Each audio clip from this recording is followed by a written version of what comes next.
Hello and welcome to another episode of Latitude at Frontline. I'm Nirupama Subramanian, the host of this show.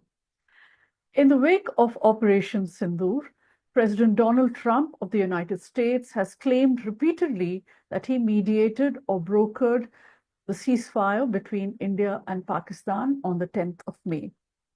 He has also spoken about the US helping out both India and Pakistan to arrive at a resolution of their problems, including of the Kashmir issue.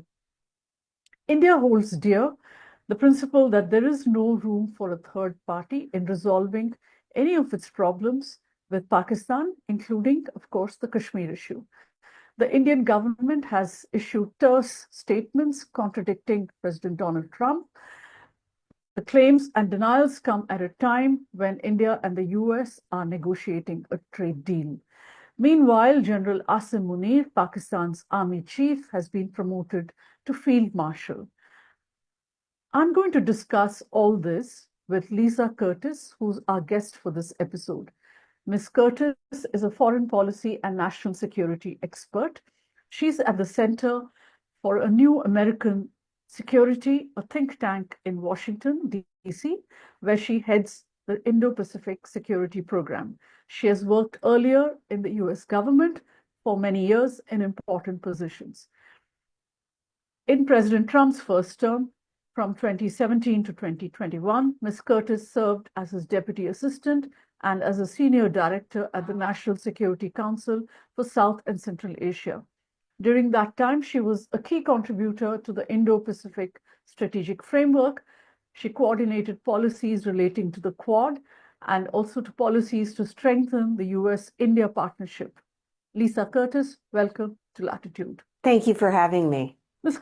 Curtis, I'll begin by telling you that India's Parliamentary Committee on External Affairs was told yesterday, that is on the 20th of May, that the US did not broker or mediate the ceasefire between India and Pakistan.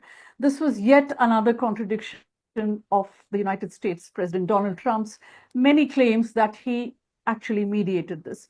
What is happening here? Is there a reason why he has been repeating this so many times? And what do we make of it? Well, it does seem that the U.S. played a role in helping the two sides to come to a ceasefire agreement. We know that Vice President Vance talked to Prime Minister Modi the day before the ceasefire came into effect, and we know that the U.S. had some involvement. This may be a case of wording, differences in wording. President Trump has been using the word mediating, brokering. These are terms that India does not like. It implies that there's some international role, for intervening in the Kashmir dispute. And of course, India's position has long held that there is no role for international mediation on the Kashmir dispute.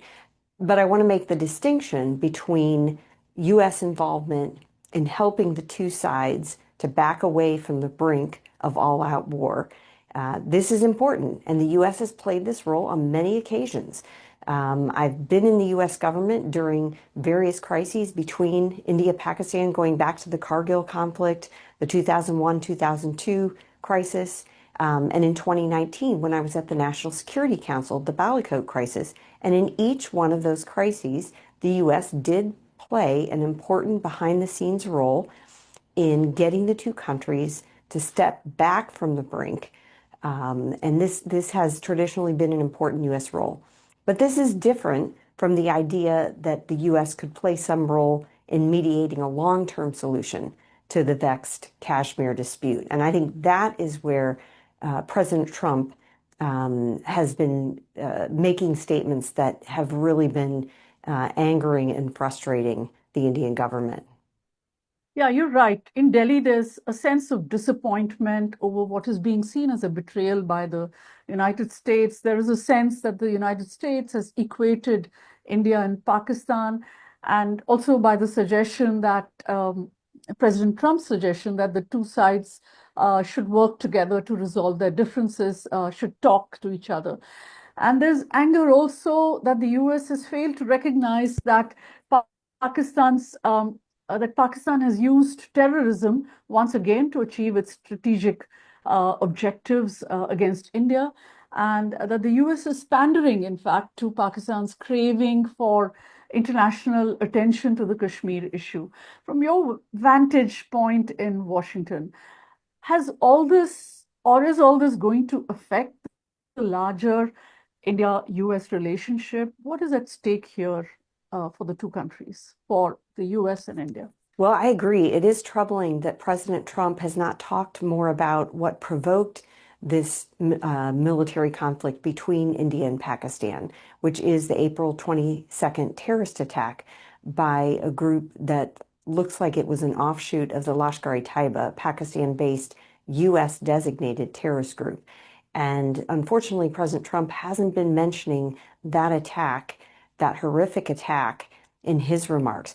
Now, Secretary of State Rubio had mentioned, in the last couple of weeks, he had talked about the terrorism issue, and he had called on Pakistan to crack down on terrorists on its side of the territory.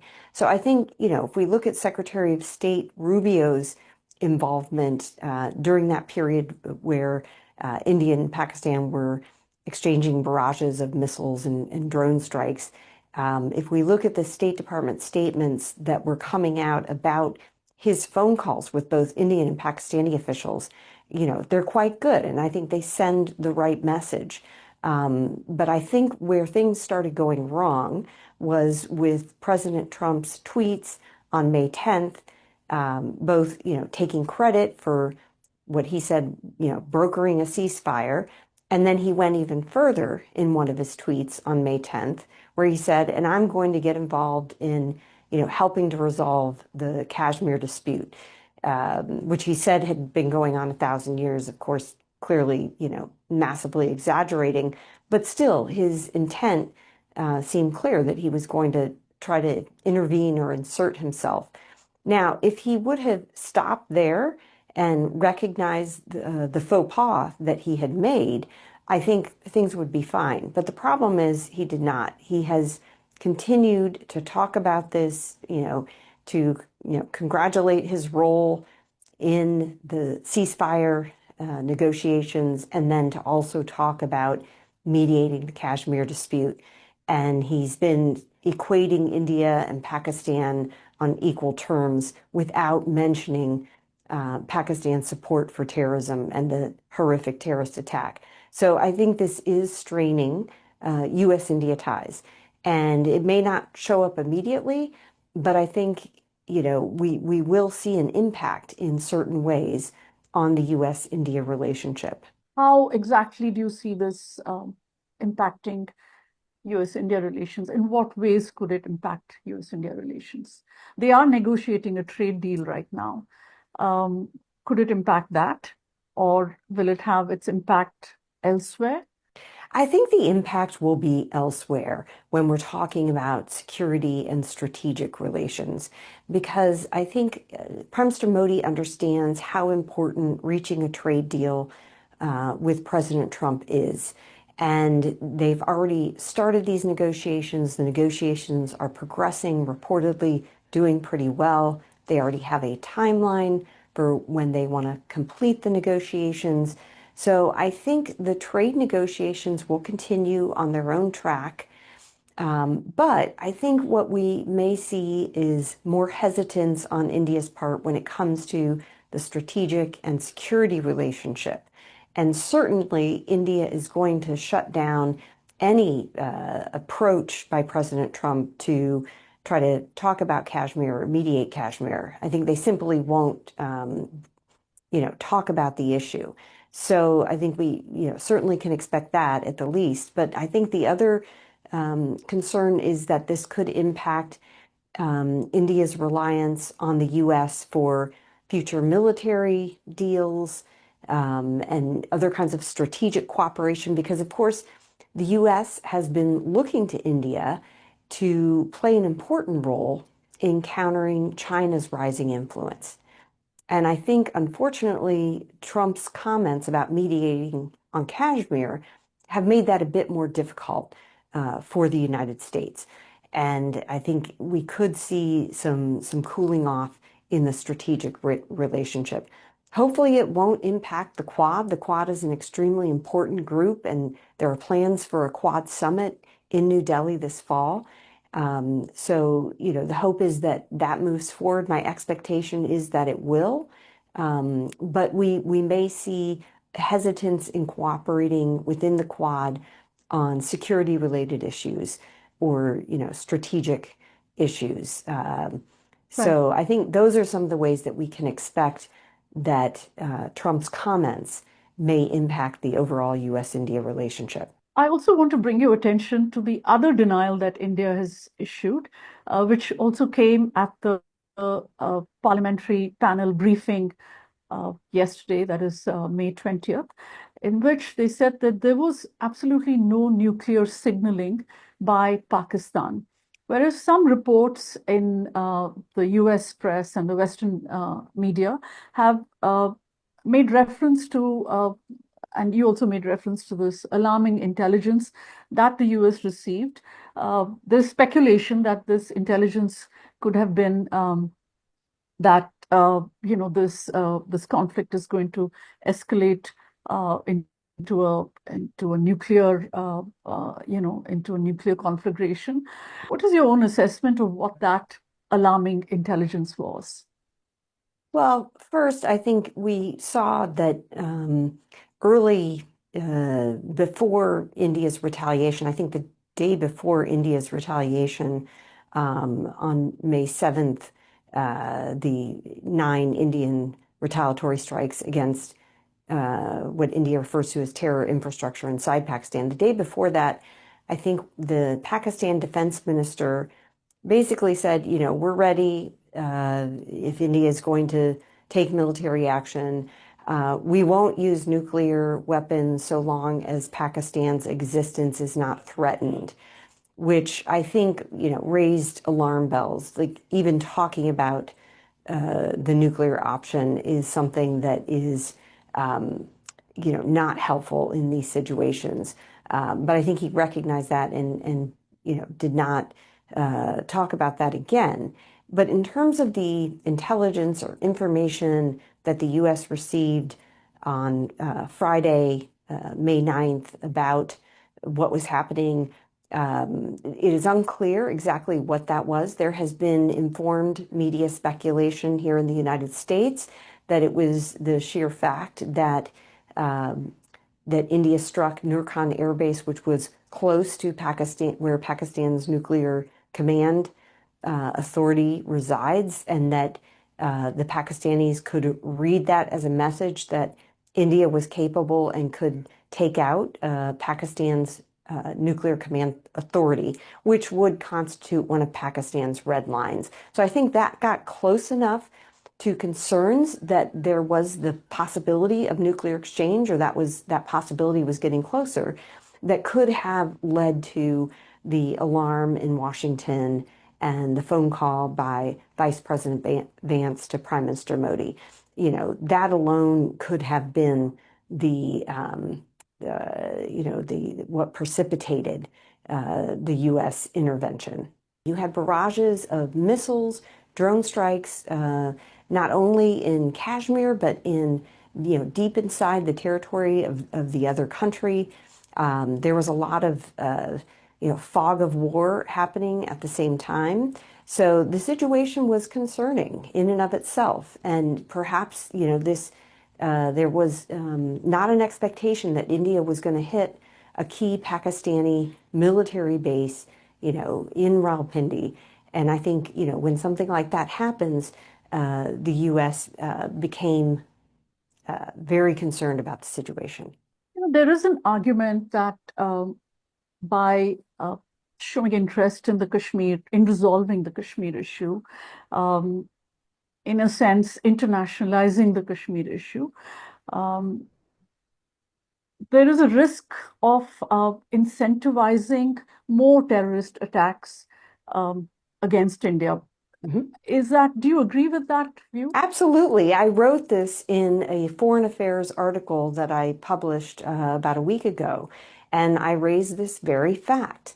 that, not only does raising the prospect of international mediation on Kashmir irritate India, it also can provoke more violence in India and India-administered Kashmir because it gives sort of false hope to Pakistan and the terrorist groups it supports that somehow things could start moving in their favor when it comes to the Kashmir dispute. So I think, by the U.S. even hinting that it's going to try to get involved and putting a spotlight on that, in a way, it rewards, the terrorist attack that happened, but it also could lead to more violence. And because, it's like Pavlovian, if the terrorists get a reward from their activity, they're going to do more of it. So I think it's really crucial that the U.S. not talk about mediating Kashmir, really ever, but especially right after you've had this massive terrorist attack and conflict between India and Pakistan. I think it's extremely unhelpful. And this isn't the first time that President Trump has raised the idea of mediation of Kashmir. Unfortunately, in 2019, when former Pakistani Prime Minister Imran Khan was visiting, and they were meeting at the White House, during the press conference, President Trump said that Prime Minister Modi had asked him to mediate on Kashmir, which of course was not true.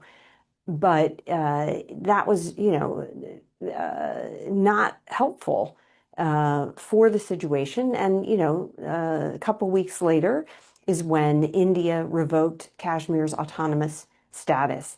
And, I don't know whether it was directly related to President Trump's mediation comment, but I think it could have been.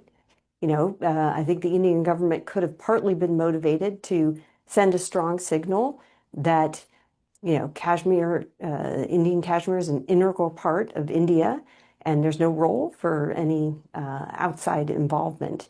Of course, the BJP platform had long called for the revocation of Article 370, but the timing could have very well been related to President Trump's mediation comment. You said earlier that the India-US strategic and security ties could be impacted by President Trump's claims and his offer to help India and Pakistan mediate the Kashmir, to help India and Pakistan resolve the Kashmir issue. But it's not just the US, isn't it? India was virtually isolated during its military retaliation against Pakistan for the terrorist attack at Pahalgam. None of the world powers supported that decision, though everyone did express solidarity with India when it happened. India was a little taken aback by the absence of support. Were you surprised? Yes, I think that's true. But I think, for India to expect it would get sort of proactive support for its military retaliation against Pakistan, when the world fully knew that it could lead to broader conflict, I think that is a little bit too much for India to expect. I think the most that India can expect that there's no criticism of its military retaliation. So I think that, the international community was not criticizing India for its retaliation. And then also the fact that it quickly went from a focus on India's military retaliation to actual conflict between the two countries, as you recall, because very quickly thereafter, the missiles and drone strikes started flying back and forth. So I think there wasn't really even enough time to think about or comment on what India had done, because it so quickly evolved into a very dangerous conflict between the two countries. And then the focus became, how can we stop this conflict from escalating any further? But your question about can the U.S. Or can India rely on the U.S.? Well, of course, I think absolutely. I think let's not forget the first Trump administration, how much was invested in the U.S.-India relationship, The U.S. Supported India during its conflict with China, the crisis, the Gawan border crisis. The Quad really took off during the first Trump administration. And then fast forward to the beginning of the second Trump administration. Modi was one of the first foreign visitors to the White House. They had a great meeting. They talked about increasing their military relationship, continuing the strong technology cooperation, reaching a trade deal, increasing trade. So things, have been going very well.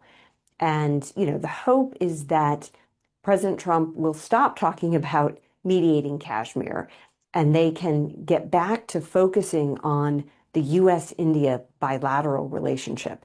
And I think this is possible. If you go back to 2019, I talked about President Trump's mediation comment, but then, he understood afterward that that was not helpful, and he never talked about mediation for the rest of his first tenure. And the U.S.-India relationship didn't miss a beat, continued to improve, and you had a very successful Trump visit in February 2020 to India. So, this could be a similar situation where, the two sides recover from this strain that has been put on the relationship and can move on and get back to the business of focusing on the U.S.-India strategic partnership. There is also a view here that this neutrality that the world, the neutral position that the world took on this conflict, not criticizing it, but not supporting India explicitly either, was a kind of payback by the West for the neutral position that India took in Russia's attack on Ukraine. That view has gained ground here. Would you think that's an assessment at all? Absolutely not. I don't think there's any truth to that.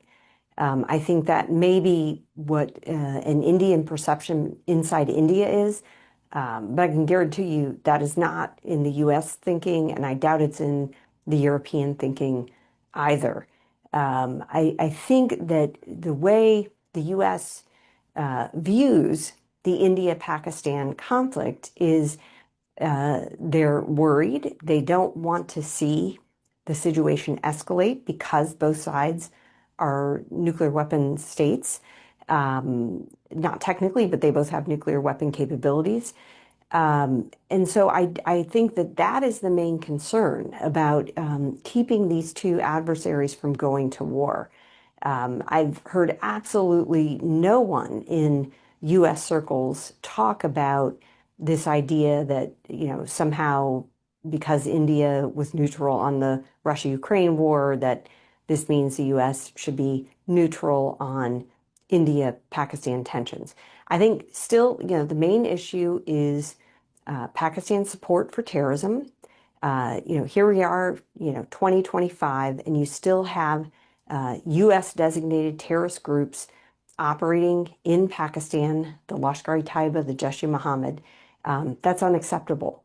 And I think that, the focus will come back on these terrorist groups and what Pakistan needs to do to shut them down. And you could see discussions restarting in the FATF. Of course, Pakistan was gray listed in the FATF, the Financial Action Task Force, from 2018 to 2022. You could see discussions at the UN Security Council to list Pakistan-based terrorist individuals or organizations. So I think there will be more conversation on Pakistani support to terrorism and how the world deals with that. But also there is an interest in ensuring that the two countries don't go to an all-out war. And there probably eventually will be people encouraging the two sides to have bilateral dialogue. I realize right now that is not even a question for India. India is not in the mood to make any concession at all to Pakistan, rightly so. So I think, but in the future, that is likely to be more of a focus. I think right now, tempers need to cool. The two sides need to, focus on keeping that ceasefire in place. And that needs to be the focus right now. So in this context, let me talk about Pakistan a bit, which is that General Asim Munir is now the Field Marshal. Obviously, there is a sense of victory in Pakistan that they have come out well from this conflict with India, and the celebrations and his promotion shows that the government of Shahbaz Sharif and he are really on the same page. And so, how is all that going to have an impact on the ceasefire itself and on the possibility that there might be another attack? I know we spoke about how the international attention may actually end up international attention on Kashmir ends up emboldening terrorist groups in Pakistan to launch another attack. But how does all this that is going on internally in Pakistan, how does that affect the conflict from here on and any chances for dialogue? Well, I think that is a danger because, this is quite extraordinary that the Chief of Army Staff has been promoted to Field Marshal. This is something we haven't seen in Pakistan for many, many years. And, we did see, President Musharraf, he was the authoritarian leader of the country for many years. And Pakistan's never had a stable, strong democracy. We all know that. But you at least had periods in Pakistan where the political parties and the civilian leadership, had more of a power balance with the military. The military has always been, the power behind the scenes, calling most of the shots, particularly when it comes to India-Pakistan relations, when it comes to, obviously, the nuclear weapons program. But now we're in a situation where the civilian leadership seems very comfortable allowing the military to take the helm. And you have this sort of unholy alliance now between the military and the PMLN and the PPP. And they're in agreement to keep Imran Khan and his PTI, which is very popular in Pakistan, out of the mix. And I think this is not good for democracy in Pakistan. It's not good for the future of the country. It's going to stifle not only democracy, but probably economic development in the country. We just talked about the bailout that Pakistan has relied on, the 30-odd IMF bailouts that Pakistan has had to take. Nothing's changing with regard to becoming economically stable and self-sufficient. And so these are bad habits that Pakistan is getting into, and the fact that the military seems to so clearly have the upper hand when it comes to the civil-military balance right now is certainly not helpful for the U.S.-Pakistan relationship. And it's not helpful for for India-Pakistan relations either. So this is a worrisome situation. If you go back to the 1999 Kargil conflict, where, Musharraf, before he became president, when he was Chief of Army Staff, had basically, sent soldiers, Pakistani soldiers, dressed up as militants into the heights of Kargil on the Indian side of the line of control, precipitating a 2-month border conflict between the two. But then he was eventually had to pull back forces, and the Pakistanis needed a face-saving way out of that crisis. And it really didn't, benefit the military, and they didn't come out looking good from that conflict. However, it seems this time around that Asim Munir's reputation has been bolstered by the way Pakistan handled the conflict. And so this is something new and unexpected, and I don't think it's going to be helpful to regional stability. Right. And in what way would it impact the US-Pakistan relationship? Because there seems to be another impression that has gained ground in India. There are reports in the press and in the Indian press that Pakistan has bought influence with President Trump. Uh, President Trump is known to be the big deal maker, and everything is the art of the deal. And there are reports that the Pakistan government has struck a deal with his crypto, with President Trump's family-owned crypto company. Uh, so is that something that you think is plausible, that they bought influence with President Trump, and now, I mean, this is now a great relationship because of that? Well, I think that would be extremely troubling if true. And, I think, look, Pakistan is nuclear armed nation. There, are many terrorist groups operating in that country, very dangerous things happening. This is the country where the Taliban found haven for 20 years while the U.S. tried to carry out its mission in Afghanistan. So I think it's important to deal with Pakistan where it is and to not have any illusions about the dangers that can come from that country and that can end up impacting U.S. national security. And so it would be very troubling to think that a country with the kind of dangers that emanate there, the nuclear weapons, the terrorist groups, the conflict with India, Pakistan that just happened, these are grave issues of grave importance to U.S. national security and the security and stability of the region. So it would be extremely troubling if it were true that somehow the Trump administration was running its policy toward Pakistan based on an economic deal, if it were true. Right. There was some expectation among the supporters of Imran Khan that President Trump would probably put pressure on Pakistan for his release and for his return to politics. Is that going to happen, you think?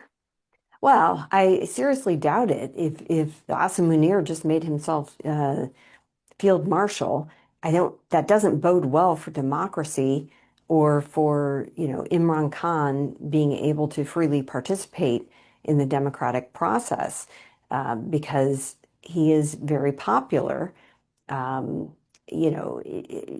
it's possible that, they make a deal or, if Imran Khan, is desperate to be released from jail, that they make some kind of deal. But I think that, from the military's perspective, I doubt they're feeling much pressure right now because, in fact, the conflict between India and Pakistan seems to have bolstered Asim Munir's reputation and position. So he probably doesn't feel that pressure to deal with Imran Khan or bring him back into the political process.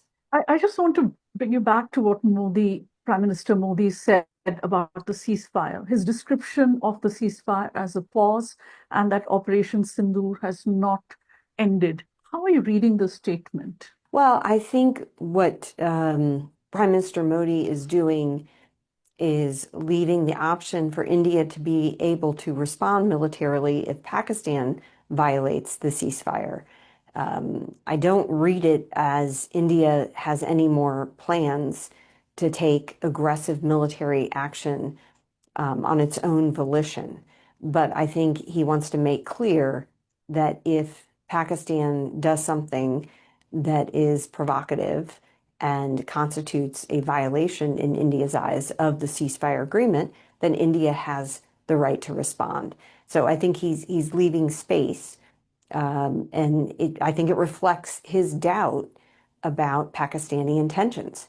I think that there's a complete lack of trust or confidence in Pakistan and its willingness and ability to maintain the ceasefire. I think that's how I read Prime Minister Modi's comments, that this is a pause rather than, a full-fledged ceasefire. He has also said that the way India responded to the terrorist attack is the new normal. And that, which could mean that if there is another terrorist attack, the same kind of conflict could follow, except that it would start at a higher level of escalation. Does that worry observers in the US? Absolutely. I think observers in the US are very worried that this is not over, that, we have a pause. We are certainly in a better place than we were on, May 9th. But the concern is that, yes, there could be another terrorist attack. There could be serious violations of the ceasefire that's in place, and that things could escalate further. It's like a tinderbox now that we're sitting on because you just have this major conflict. India is angry about some of the US statements. Pakistan is feeling bolstered. Asim Munir, as we just talked about, is feeling bolstered from this conflict. So we're at a dangerous place right now. And I think, it would behoove the US to quietly, get Pakistan to take some steps that show it is reining in terrorist groups, that it's serious about that, and, even make that contingent on the US moving forward with its relationship with Pakistan. I think that has to be part of the conversation with Pakistan.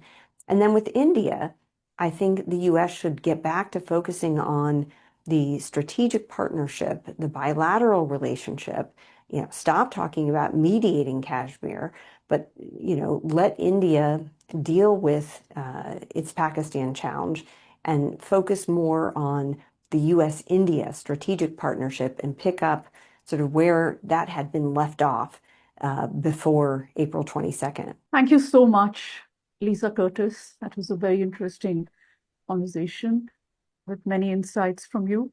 It was a pleasure talking to you. Thank you.